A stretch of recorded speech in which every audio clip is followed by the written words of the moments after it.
இருக்கிறவங்க எல்லாரும் மனசை தொட்டு சொல்லுங்க. சோசியல் மீடியா மூலமா நம்ம இணைஞ்சோமா, கவனச்சிதறனுடைய இணைஞ்சோமா, எதுக்கு கை சுத்துங்க நடுவருக்கு தெரியுது. எல்லாமே நம்ம சோசியல் மீடியா மூலமா வந்தேன். அருணகிரிதான் வாவகிரிய விவேகானந்தம் தான் யாரும் முடியாது. எல்லாருக்கும் எதை ஒரு ஜூம் மீட்டிங் மூலமா இறங்கும். இன்னைக்கு அது ஒரு குடும்பமா மாறி இதுக்கே கவனித்தது. நீங்க வேண்டாத பேர் ஒரு நடிகை பேர் அதை பார்த்தா நீங்க திருச்சாலே திருச்சாதான் வருவாங்க. ஓகேங்களா? உங்க கவனம்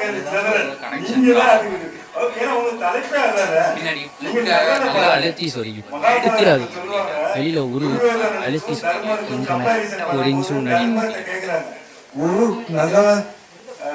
ஒரு கெட்டவரை அவங்க காசு முடியுமான்னு கேட்கும் போது தர்மம் சொல்றாரு, யாருமே நல்ல கெட்டவராகவே இல்லை, எல்லாரும் நல்லவர். இதே மாற்றி கேட்கிறாரு தூரத்தை, யாராவது ஒரு நல்லவனை காமின்னு சொல்றாங்க, இல்ல எல்லாருமே கெட்டவன் சொல்றாங்க. அப்போ நம்ம பார்வை சோசியல் மீடியால எத்தனை வகையான பலன்கள் இருக்குன்னு சொல்லலாம். ஒண்ணு படிப்பு. இன்னைக்கு எஜுகேஷன் எடுத்துட்டா ஒரு கஷ்டமான படிப்பு. இன்னைக்கு நீட் இருக்கலாம், அல்லது சார்ட்டர்ட் அக்கௌண்ட், MBBS, இதுக்கெல்லாம் தேவையான புத்தி கொட்டி கிடைக்குது சமூக ஊடகங்கிட்ட. அந்த சமூக ஊடகங்களை போய் தேடும் போது அவருக்கு எவ்வளவு இன்ஃபர்மேஷன் கிடைக்கும். நீங்க நல்லதே பாருங்க. நீங்க பாக்குறதுல அந்த திரிசா இந்த நடிகர் அதை பார்த்துதான் இன்னைக்கு ஆட்சியே மாறி இருக்கு.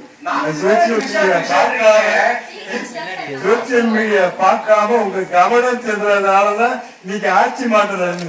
நல்ல ஆட்சி வர வேண்டியது உங்க கவனம் சிதறல். உங்களை மாதிரி நிறைய இருக்கிறாங்கன்னு தெரியுது. 34% கவனம் சிதறல் தான் இன்னைக்கு தமிழ்நாடு மாற்றி அமைஞ்சிருக்கு. ஆனா மீதி 65 கரெக்டா இருக்கிறாங்க. அதனால மீண்டும் நான் என்ன சொல்றேன்னா, சோசியல் மீடியா நம்மளோட நல்லதுக்கு யூஸ் பண்ணுதுன்னு சொல்றேன். இன்னைக்கு காலையில நமக்கு ஒரு செமினார் மாதிரி கிளாஸ் எடுத்தாங்க. சார், நம்ம வேலை வாய்ப்பு எதனா யோசிக்கிறோம். உங்க பையன் படிச்சா டாக்டர் ஆகணும், இல்ல இன்ஜினியர் ஆகணும், ஒரு சார்ட்டர்ட் அக்கௌண்ட் ஆகணும், இந்த மாதிரி தான் பார்க்கலாம். அதையும் தாண்டி அவங்க சம்பாதிக்கிறதுக்கு மேல சம்பாதிக்க முடியும்னு இன்னைக்கு ட்ரைனிங் கொடுத்தாங்க. இன்னைக்கு எத்தனை பேருக்கு இந்த இது தெரியும்? அதனால நமக்கு நான் என்ன சொல்ல வரவேன்னா, இந்த சோசியல் மீடியாவை நல்லபடியாக யூஸ் பண்ணுங்க. ஒரு பிசினஸ் ஆரம்பிக்கிறோம்ல, நீங்க இன்வெஸ்ட்மெண்ட் எவ்வளவு பண்ணணும்? மினிமம் ஒரு சின்ன கடையா இருந்தா கூட 1 லட்சம் ரூபாய் இன்வெஸ்ட் பண்ணணும் ஒரு ப்ரொவிஷன் கை. இன்னைக்கு நீங்க ஒரு சோசியல் மீடியால வெறுமனா உங்க லோகோ, என்ன ப்ராடக்ட் இருக்கு, என்னென்ன ரேட்டுன்னு நீங்க ஃபேஸ்புக்லயோ இன்ஸ்டாகிராம்லயோ போட்டா கான்டாக்ட் நம்பர் கொடுக்குறீங்க.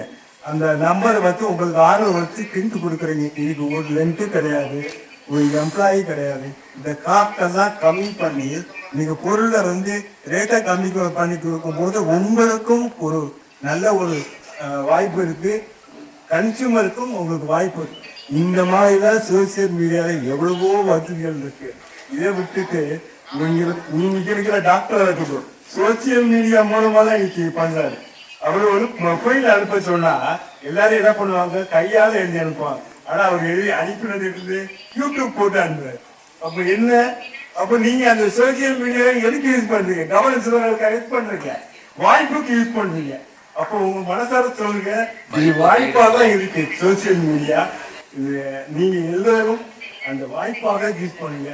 என்னைக்குமே நெகட்டிவ் காசு இருக்கத்தான் செய்யும். ஒரு விமானம் எடுத்தா விபத்துன்னு ஒண்ணு இருக்கதான் செய்யுது. ஆனா அதை மீறி டிக்கெட் எடுக்க போறேன், எதை ஆயிடுமோ போனா அது ஆயிடும். அதனால நீங்க கவனிச்சது அதுக்கு போகாதுங்க.